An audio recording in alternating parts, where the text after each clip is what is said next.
ಕೆಲ ರಾಜಕೀಯ ನಾಯಕರ ಇತ್ತೀಚೆಗಿನ ಮಾತು ವಿವಾದವಾಗುತ್ತವೋ ಅಥವಾ ವಿವಾದವಾಗಲೆಂದೇ ಆ ರೀತಿ ಮಾತಾಡ್ತಾರೋ ಗೊತ್ತಿಲ್ಲ. ಆರ್ಎಸ್ಎಸ್ ಮುಖಂಡನ ಹತ್ಯೆ ವಿಚಾರದಲ್ಲಿ ಶುರುವಾಗಿರೋ ವಾಗ್ಯುದ್ಧಕ್ಕೆ ಇದೀಗ ದಿನೇಶ್ ಗುಂಡೂರಾವ್ ಪತ್ನಿ ಎಂಟ್ರಿಯಾಗಿದ್ದಾರೆ.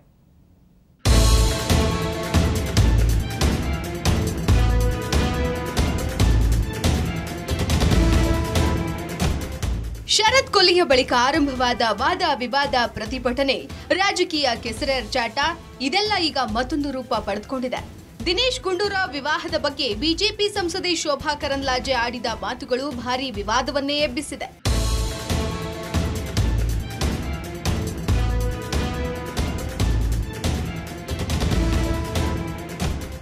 ಶೋಭಾ ಕರಂದ್ಲಾಜೆ ಈ ರೀತಿ ಹೇಳೋದಕ್ಕೆ ಕಾರಣ ಸಿಎಂ ಸಿದ್ದರಾಮಯ್ಯ ಬಿಜೆಪಿ ನಾಯಕರಿಗೆ ನೀಡಿದ ಸಲಹೆ.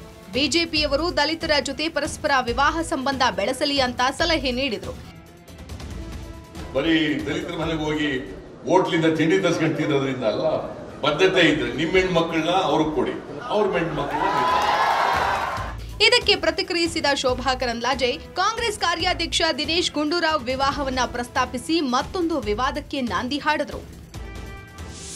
ನಿಮ್ಮ ಅಧ್ಯಕ್ಷರು ಮತ್ತು ನಿಮ್ಮ ಕಾರ್ಯಾಧ್ಯಕ್ಷರು ದಲಿತರ ಹೆಣ್ಮಕ್ಳಿಗೆ ಮದುವೆ ಆಗಿದ್ದಾರೋ ಅನ್ನುವಂಥದ್ದನ್ನು ದಯಮಾಡಿ ಕೇಳಬೇಕನ್ನುವಂಥ ಆಗ್ರಹವನ್ನು ಮಾಡ್ತೀನಿ. ಇದಕ್ಕೆ ಅವರು ಉತ್ತರವನ್ನು ಕೊಡಬೇಕು, ನಮಗೆ ಕೇಳೋದಲ್ಲ. ಅವರು ನಿಮ್ಮ ಅಧ್ಯಕ್ಷರು ಏನು ಮಾಡ್ತಿದ್ದಾರೆ, ನಿಮ್ಮ ಕಾರ್ಯಾಧ್ಯಕ್ಷರು ಏನು ಮಾಡ್ತಿದ್ದಾರೆ.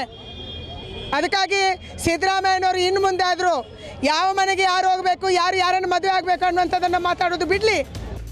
ಶೋಭಾ ಕರಂದ್ಲಾಜೆ ಹೇಳಿಕೆಗೆ ದಿನೇಶ್ ಗುಂಡೂರಾವ್ ಖಾರವಾಗಿ ಪ್ರತಿಕ್ರಿಯಿಸಿದ್ದಲ್ಲದೆ ದಿನೇಶ್ ಗುಂಡೂರಾವ್ ಪತ್ನಿ ಕೂಡ ಫೇಸ್ಬುಕ್ನಲ್ಲಿ ತಿರುಗೇಟು ನೀಡಿದ್ದಾರೆ.